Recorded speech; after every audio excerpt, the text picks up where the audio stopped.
تو یہ پوچھ رہے ہیں کہ اس طرح سے غسل فرض ہوگا اور تنہائی میں گناہ کیا جاتا ہے، کیا یہ گناہ ہے؟ جی بالکل گناہ ہے، اور غسل بھی فرض ہوگا۔ اور قرآن مجید میں اللہ تعالیٰ کا ارشاد ہے الا علی ازواجہم او ما ملکت ایمانہم فانہم غیر ملومین، اپنی خواہش صرف بیوی کے ذریعے پوری کر سکتے ہو، اس کے علاوہ کوئی راستہ اسلام میں حلال نہیں ہے۔ تو جتنے بھی طریقے ہیں اپنی خواہش کو پوری کرنے کے سب حرام ہیں۔ رہا یہ مسئلہ کہ اس سے نجات کیسے پائیں، تو نجات پانے کے لیے سب سے پہلے تو جلدی نکاح ہے، دیر سے نکاح کی یہ آفتیں ہیں کہ اس طرف چلے جاتے ہیں۔ دوسرے اور بہت سارے اس کے طریقے ہیں جن سے اس سے بچا جا سکتا ہے۔ اپنے آپ کو آپ مصروف رکھیں، فارغ نہ بیٹھیں۔ فارغ دماغ جو ہے یہ شیطان کا گھر ہوتا ہے۔ پھر وہ اوقات دیکھیں جن پر خواہشات، یعنی کون سے اوقات ایسے جن میں یہ خواہش کا حملہ ہوتا ہے اور جس سے اس گناہ کی طرف توجہ جاتی ہے، تو ان اوقات میں کوئی مطالعہ کریں۔ جیسے آپ جب رات کو سونے کے لیے بستر پہ لیٹتے ہیں تو کوئی اچھی کتاب اپنے پاس رکھیں، اس کا اسٹڈی کرتے کرتے آپ سو جائیں، اور فحش فلموں سے اپنے آپ کو بچائیں، فحش لٹریچر سے بچائیں اپنے آپ کو، اور جم جایا کریں۔ ہم جب انرجی یعنی ہم جب خوراک کھاتے ہیں تو اس سے جو انرجی بنتی ہے، وہ انرجی اگر ہماری اچھے کاموں میں یوٹیلائز ہوگی تو برے کاموں سے ہم بچ جائیں گے۔ تو جم جانے والے، ایکسرسائز کرنے والے لوگ، ان کی انرجی صحیح جگہ یوز ہو رہی ہوتی ہے، تو دو طرح سے ان کو پھر ان برائیوں سے بچنے کی توفیق ملتی ہے۔ ایک تو اس لیے کہ انرجی صحیح جگہ یوز ہو گئی، دوسرا یہ کہ جب وہ فزیکل ایکٹیویٹیز میں اپنے آپ کو مصروف رکھتے ہیں تو ان میں ایک جذبہ پیدا ہوتا ہے ہم نے اپنی باڈی کو بنانا ہے، تو ہر وہ کام جو باڈی کو خراب کر رہا ہو اس سے وہ بچتے ہیں۔ ظاہر اس عمل سے انسان کو نقصان ہوتا ہے، صحت برباد ہوتی ہے، تو وہ پھر باڈی بنانے کی فکر ان کو لگ جاتی ہے، تو وہ پان گٹکا اور یہ جو اس طرح کی فحش چیزیں ہیں ان سے خود بخود ایوائڈ کرنے کی ان کو ایک رغبت ہوتی ہے۔ تو یہ سارے کام کرنے، اس طرح کسی اچھے سائیکیٹرک کو دکھائیں، وہ بھی جو ہے وہ اس سے کہیں کہ میں نے یہ برائی چھوڑنی ہے، کیونکہ بعض نفسیاتی ڈاکٹر الٹا اور اس برائی میں ڈال دیتے ہیں۔ تو ایسا ڈاکٹر جو اس کو برا سمجھتا ہو اس سے کہیں کہ بھئی میں نے یہ برائی چھوڑنی ہے، تو نفسیاتی ڈاکٹر بھی کچھ ایسی ٹرکس بتاتے ہیں جن سے یہ بیماری چھوٹ جاتی ہے۔ اور ایک کام تو لازمی کرنا ہے کہ جب بھی یہ برائی ہو فوراً کچھ سزا دیں اپنے آپ کو، ایک روزہ رکھیں یا 2 روزے رکھیں، یہ اپنے اوپر لازم کر لیں کہ جب بھی یہ مجھ سے برائی ہوگی تو میں 1 روزہ یا 2 روزے یا 3 روزے جتنی اللہ نے استطاعت دی ہے ایک اپنے اوپر فرض کر لیں۔ فرض کا مطلب یہ نہیں کہ قسم اٹھا لیں، کہ نیت کر لیں، عزم پختہ نیت کریں کہ جب بھی یہ برائی ہوگی میں سزا کے طور پر 1 روزہ یا 2 روزے یا 3 روزے، جو بھی آپ بہتر سمجھیں وہ آپ اپنے اوپر، اتنا کہ آپ کو سزا ملے، اور سزا اتنی زیادہ بھی نہ ہو کہ وہ سزا ہی نہ دی جا رہی ہو۔ آپ نے 20 روزے کی کہہ لیا تو 20 روزے نہیں رکھے جا رہے اب آپ سے، تو سزا اتنی ہونی چاہیے کہ اس میں سزا کا عنصر بھی ہو، یعنی نفس کو تکلیف بھی ہو، اور اتنی بھی زیادہ سزا نہ ہو کہ سزا دینا ہی مشکل ہو جائے، تو درمیانی درجے کی سزا ہو، کچھ صدقہ خیرات بھی کیا جائے ہر دفعہ میں، اور پھر توبہ استغفار لازمی کی جائے، تو اس سے انشاءاللہ آہستہ آہستہ یہ گناہ چھوٹ جائے گا۔ اور پھر اس کوشش میں لگ جائے کہ چھوڑنا ہے، جب تک نہیں چھوٹتا تو مایوس نہ ہو، یہ نہ کہے یار یہ تو پھر مجھ سے دوبارہ ہو گیا، اب تو میں بس کرتا ہی رہوں گا، مجھ سے تو بچا جاتا نہیں ہے، یہ غلط ہے۔ ایک دفعہ ہو گیا، آپ توبہ کریں، اور جو میں نے آپ کو اعمال بتائے ہیں وہ اعمال آپ کریں، تو پھر اگر دوبارہ ہو جاتا ہے پھر توبہ کریں، پھر وہی اعمال کریں آپ، تو ایک دم سے یہ چیزیں نہیں چھوٹتی ہیں، آہستہ آہستہ ہی چھوٹتی ہیں۔ یہ تو بہت کم لوگ ہوتے ہیں جن میں اللہ نے حوصلہ دیا ہوتا ہے ایک دم سے سب کچھ چھوڑ دیں، لیکن آپ اگر ایک دم سے نہیں چھوڑ سکتے تو اس طریقے پر آپ چلیں گے جو میں آپ کو بتا رہا ہوں، تو آہستہ آہستہ انشاءاللہ یہ بیماری آپ سے چھوٹ جائے گی انشاءاللہ۔ اللہ تعالیٰ جتنے بھی نوجوان ان قسم کی برائیوں میں مبتلا ہیں اللہ تعالیٰ ان سب کو بچنے کی توفیق عطا فرمائے، اور اللہ کا واسطہ ایسے لوگ نکاح میں جلدی کریں، کیونکہ اگر یہ نکاح نہیں کرتے نا تو آج یہ برائی کر رہے ہیں، کل اس سے آگے قدم جاتا ہے، پھر اس سے بڑی برائی کی طرف شیطان لے کر جاتا ہے۔ ڈاکٹر صاحب مجھ میں ایک عادت ہے جو چھوٹ نہیں رہی، میں اپنی خواہش ہاتھوں سے پوری کرتا ہوں، چھٹکارے کے لیے کوئی نصیحت فرما دیں۔ نبی صلی اللہ علیہ وآلہ وسلم نے فرمایا جنت کی جو خوشبو ہے نا وہ 500 سال کی مسافت سے آتی ہے، اور جو بندہ اپنے ہاتھ سے منی گرا دیتا ہے وہ جنت کی خوشبو بھی نہیں پا سکتا، وہ جنت کی خوشبو بھی۔ میرے محترم بھائیوں، یہ اتنی بڑی ہلاکت والی بات ہے۔ اچھا، جو خوشبو نہیں پا سکتا وہ جنت میں جا سکتا ہے؟ جا سکتا ہے؟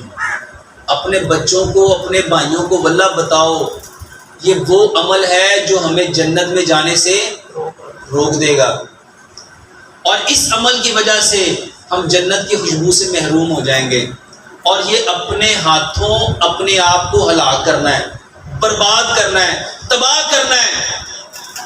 اسلام اس کا بہترین حل یہ بتاتا ہے نکاح کرو، نکاح کو عام کرو، نکاح کو سستا کرو، اس کو سہل کرو۔ اور آج گناہوں کو عام کیا جا رہا ہے، گناہوں کو سستا کیا ہے، اور زنا سستا ہو رہا ہے اور نکاح۔ دو لڑکیاں رکھنا فخر محسوس کرتے ہیں، دو بیویاں رکھنا موت پڑتی ہے، فخر سے کہتے ہیں۔ میرے محترم بھائیوں، جو حلال تھا اس کو چھوڑتے ہیں اور جو حرام تھا اس پہ فخر کیا جاتا ہے۔ اپنے بچوں کو اسلامی تعلیمات اب تبھی دیں گے جب ان کو اسلام کے مطابق چلائیں گے، فطرت کے مطابق چلائیں گے۔ بھائیو، تفصیل میں جانے سے پہلے میں تمہیداً کچھ باتیں عرض کر دوں کہ صحیح بخاری میں حدیث ہے، انٹرنیشنل نمبر کے مطابق 6474 اور مشکات میں بھی موجود ہے 4812۔ بخاری میں 6474، مشکات میں 4812۔ بڑی مشہور حدیث ہے کہ امام کائنات سید الاولین والآخرین شفیع المذنبین رحمت للعالمین سیدنا و مولانا امام اعظم محمد رسول اللہ صلی اللہ علیہ وآلہ وسلم نے ارشاد فرمایا، جو شخص مجھے دو چیزوں کی گارنٹی دے دے، ضمانت دے دے، نمبر 1 اپنی زبان کی اور نمبر 2 اپنی شرمگاہ کی، تو میں محمد صلی اللہ علیہ وسلم اسے جنت کی ضمانت دیتا ہوں۔ بہت بڑی ضمانت ہے، جنت کی گارنٹی آپ صلی اللہ علیہ وسلم نے فرمایا مجھ سے لے لو اگر تم اپنی زبان کی اور اپنی شرمگاہ کی حفاظت کر لو۔ لہذا یہ شرمگاہ کی حفاظت کے پوائنٹ آف ویو سے آج میری باقی ساری ڈیٹیل گفتگو موجود اس حوالے سے انشاءاللہ ریکارڈ ہوگی۔ بھائیو، ان 3 آیات کی روشنی میں سورۃ المومنون آیت نمبر 5 سے لے کر 7 تک بالکل اللہ تعالیٰ نے واضح طور پر فرما دیا کہ شرمگاہ کا استعمال ایک مسلمان مرد اور عورت میاں بیوی کے ریلیشن شپ میں یا لونڈیوں والے معاملے میں ہو سکتا ہے، اس کے علاوہ اس کی قطعاً اجازت نہیں، خواہ نکاح متع ہو خواہ نکاح مسیار ہو۔ تو بھائیو، جو شرمگاہ کا استعمال ہے صرف 2 صورتوں میں جائز ہے، اس میں سے بھی اب ایک صورت ہی پریکٹیکلی باقی رہ گئی ہے، وہ بیویوں کے ساتھ اور دوسرا لونڈیوں کے ساتھ۔ تو اس سے یہ چیز بھی اس کے اندر امپلائیڈ ہے کہ اس کے علاوہ جتنی بھی چیزیں ہوں گی شرمگاہ کے استعمال کے پوائنٹ آف ویو سے وہ جائز نہیں ہوں گی، اور اس میں ٹاپ آف دا لسٹ چیز جو ہے وہ یہ مشت زنی والا ایشو ہے، جو نوجوان مردوں کے اندر ایک فتنہ پایا جاتا ہے ہینڈ پریکٹس کا، اس کی بھی حرمت اسی کے اندر امپلائیڈ ہے۔ یعنی کوئی مرد جو ہے وہ اپنے ہاتھ سے منی نکالے اور اپنی شہوت کی تسکین کرے، وَلِعَوْذُ بِاللَّهِ تَعَالَى۔ اور اسی قسم کے ایشوز فیمیلز کے اندر بھی پائے جاتے ہیں، اس کی ڈیٹیل میں جانے کی ضرورت نہیں ہے، اشارتاً بات ہی کافی ہے۔ تو اسی کانٹیکسٹ میں بعض علماء کی طرف سے، آج کل کے کچھ جدید علماء ہیں ان کی طرف سے فتاویٰ اور کچھ بزرگوں کے فتاویٰ پیش کیے جاتے ہیں، وہ سب کے سب بے سند اور فضول قسم کے فتاویٰ ہیں۔ کوئی بھی فتویٰ جو کتاب و سنت کے واضح دلائل کے اگینسٹ ہوگا وہ قطعاً ایکسیپٹیبل نہیں ہوگا، خواہ وہ کسی بڑے سے بڑے امام کا ہو، بڑے سے بڑے فلاسفر کا ہو، بڑے سے بڑے عالم دین کا ہو۔ اور اسلام کا ایک مزاج ہے حیا کے پوائنٹ آف ویو سے، وہ ہر مسلمان کو پتا ہے، اس میں قطعاً کوئی گنجائش نہیں بنتی اس قسم کے کوئی برے فعل کی کہ کوئی شرمگاہ کے ساتھ اس طریقے سے کھیلے۔ تو یہ جو شرمگاہ والا معاملہ ہے اور مشت زنی والا جو ایشو ہے میرے بھائیوں، یہ نہ صرف حرام ہے یا چلے کوئی احتیاط کے اندر الفاظ استعمال کریں تو مکروہ تحریمی، بلکہ یہ گناہ بھی ہے، اور گناہ کبیرہ زنا کی طرف لے جانے والا ہے۔ اس سے روزہ بھی ٹوٹ جائے گا اور روزے کا کفارہ بھی وہ سخت والا 60 روزوں والا ادا کرنا پڑے گا، اور ظاہر ہے کہ غسل بھی فرض ہوگا، اور کسی نہ کسی درجے میں یہ ہاتھوں اور دل کا زنا بھی ہے، وَلِعَوْذُ بِاللَّهِ تَعَالَى۔ چنانچہ اسی کانٹیکسٹ میں ایک بڑی کریٹیکل حدیث ہے، صحیح بخاری اور صحیح مسلم کی متفقن علیہ حدیث ہے۔ صحیح بخاری میں 6612، صحیح مسلم میں 6754 اور مشکات میں بھی 86 نمبر پہ یہ حدیث موجود ہے کہ آپ صلی اللہ علیہ وسلم نے فرمایا کہ آنکھ کا زنا دیکھنا ہے کانوں کا زنا سننا ہے، بے حیائی کی باتیں سننا، زبان کا زنا بولنا ہے، فحش گفتگو کرنا، ہاتھوں کا زنا پکڑنا ہے، ٹانگوں کا زنا چل کر جانا ہے، اور نفس تمنا اور آرزو کرتا ہے اور شرمگاہ اس کی تصدیق کر دیتی ہے، وَلِعَاذُ بِاللَّهِ تعالی۔ تعویل خاص کے اعتبار سے تو یہ زنا کے بارے میں ہے، تعویل عام میں ہینڈ پریکٹس والا جو مشت زنی کا ایشو ہے وہ بھی اسی کے اندر داخل ہے، وَلِعَاذُ بِاللَّهِ تعالی۔ اب ظاہر ہے کہ اگر اس قسم کی بیماری میں کوئی شخص مبتلا ہے، اس کا علاج کیا ہے؟ توبہ کرے اور اللہ کی طرف رجوع لائے، اور اللہ تعالیٰ نے اس حوالے سے ایک نیچرل پروسیس بھی رکھا ہوا ہے، یعنی مردوں کے لیے خصوصاً احتلام کا، نائٹ فال کا ایشو ہے کہ جو ایکسیسو اس طرح کی جو انسان کے جسم کے اندر مادے بنتے ہیں وہ آٹومیٹکلی ایک فزیکل فینومینا آف نیچر کے تحت نکل جاتے ہیں۔ بہرحال اپنی شہوت کو کنٹرول کرنے کے لیے آپ صلی اللہ علیہ وسلم نے علاج تجویز فرمایا، سب سے بڑا علاج، اور وہ ہے نکاح۔ اور اگر نکاح نہ ہو تو پھر کیا علاج؟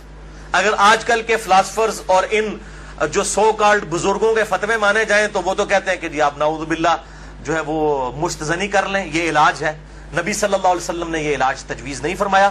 صحیح بخاری اور صحیح مسلم کی متفقن علیہ حدیث ہے، بخاری میں 5066 اور مسلم میں 3398 اور مشکات میں بھی موجود ہے 3080 نمبر۔ آپ صلی اللہ علیہ وسلم نے فرمایا، اے نوجوانوں کے گروہ، تم میں سے جس کے پاس استطاعت ہے وہ نکاح کرے، یعنی جو فائنینشلی سپورٹ کر سکتا ہے، جس کے پاس اتنا خرچہ ہے کہ معاملات کو لے کر چل سکتا ہے۔ یہ فائنینشلی میں کیوں کر رہا ہوں؟ وہ حدیث کے الفاظ اس کی حفاظت کر رہے ہیں۔ اگر کوئی شخص استطاعت نہ رکھتا ہو، اسی حدیث میں آتا ہے، آپ صلی اللہ علیہ وسلم نے فرمایا، تو اس شخص کو چاہیے کہ وہ روزے رکھے، یہ روزے رکھنا اس کی شہوت کو ٹھنڈا کر دیں گے۔ اور اسی حدیث میں الفاظ ہیں کہ آپ صلی اللہ علیہ وسلم نے فرمایا، اگر تمہیں استطاعت ہو تو شادی کرو، نکاح کر لو۔ شادی کرنا نگاہوں کو نیچا کرتا ہے اور شرمگاہوں کی حفاظت کا ذریعہ ہے۔ اور جو شادی کی استطاعت نہ رکھے، یعنی فائنینشلی، یہ تو نہیں ہے کہ وہ نہ مرد ہے، نہ مرد ہوتا تو آپ صلی اللہ علیہ وسلم نکاح کا تو نہ کہہ رہے ہوتے، جو شادی کی استطاعت نہ رکھے وہ روزے رکھ لے۔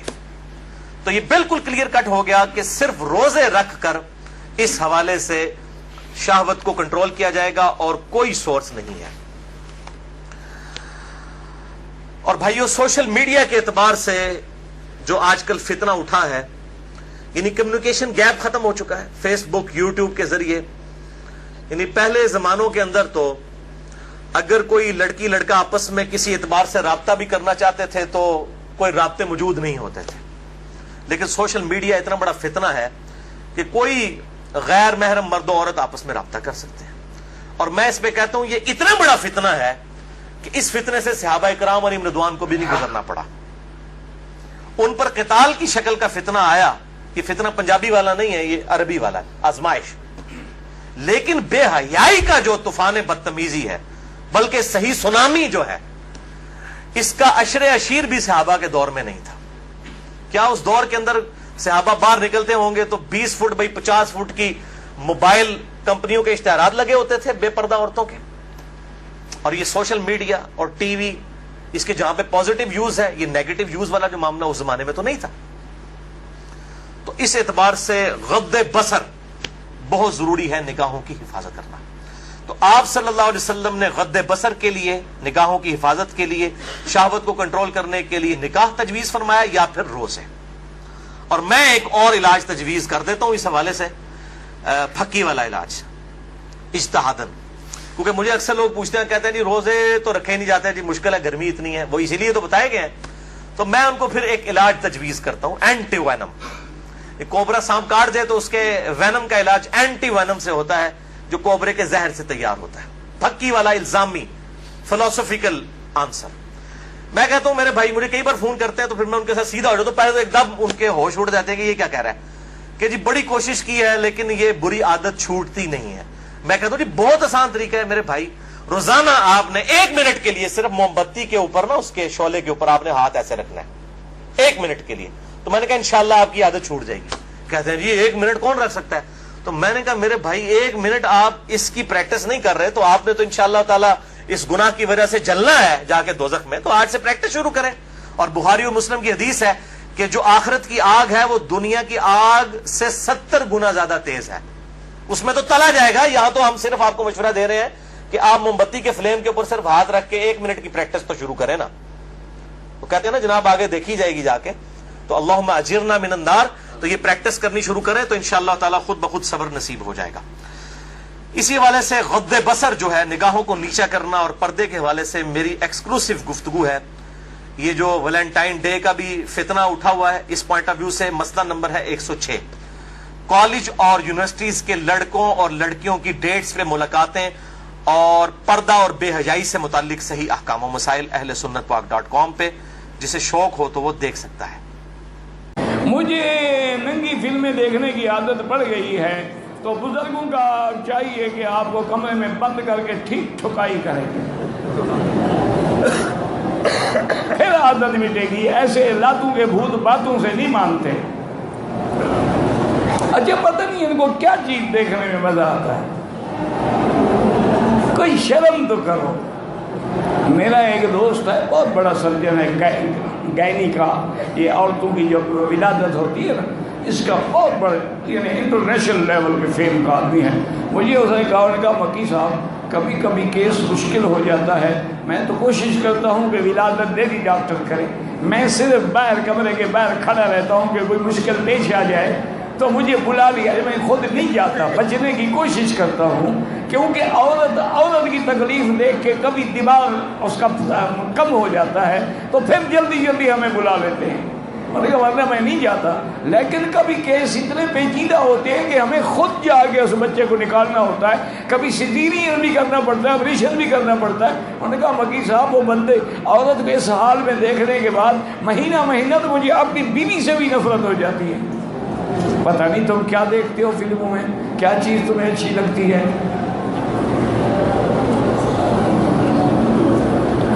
توبہ کرو اور اچھی صحبت اختیار کرو. جب تک صحبت نہیں بدلو گے اس وقت تک تم گناہ سے نہیں بچ سکتے.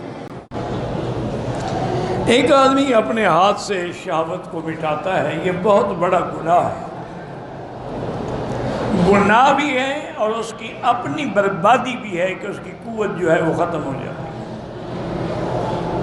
اور ایک حدیث مبارک میں یہ بھی آتا ہے کہ قیامت کے دن اس کے ہاتھوں کو ایسے ہوگا جیسے حاملہ عورت ہوتی ہے, ایسے ہاتھوں کو حمل ہو, تاکہ لوگوں کو پتہ لگے کہ یہ وہ ذلیل آدمی ہے. باقی آپ نے ٹھیک کہا ہے, اس کام سے توبہ کرنا اور بچنا بڑا مشکل ہے. اس کا حل یہ ہے کہ تم صرف توبہ نہ کرو بلکہ اللہ والوں کی صحبت میں رہو, جہاں رہتے وہاں نہ رہو. اور علماء نے یہ بھی لکھا ہے کہ تم جب حمام میں جاؤ تو دروازے کو کنڈی مت لگاؤ,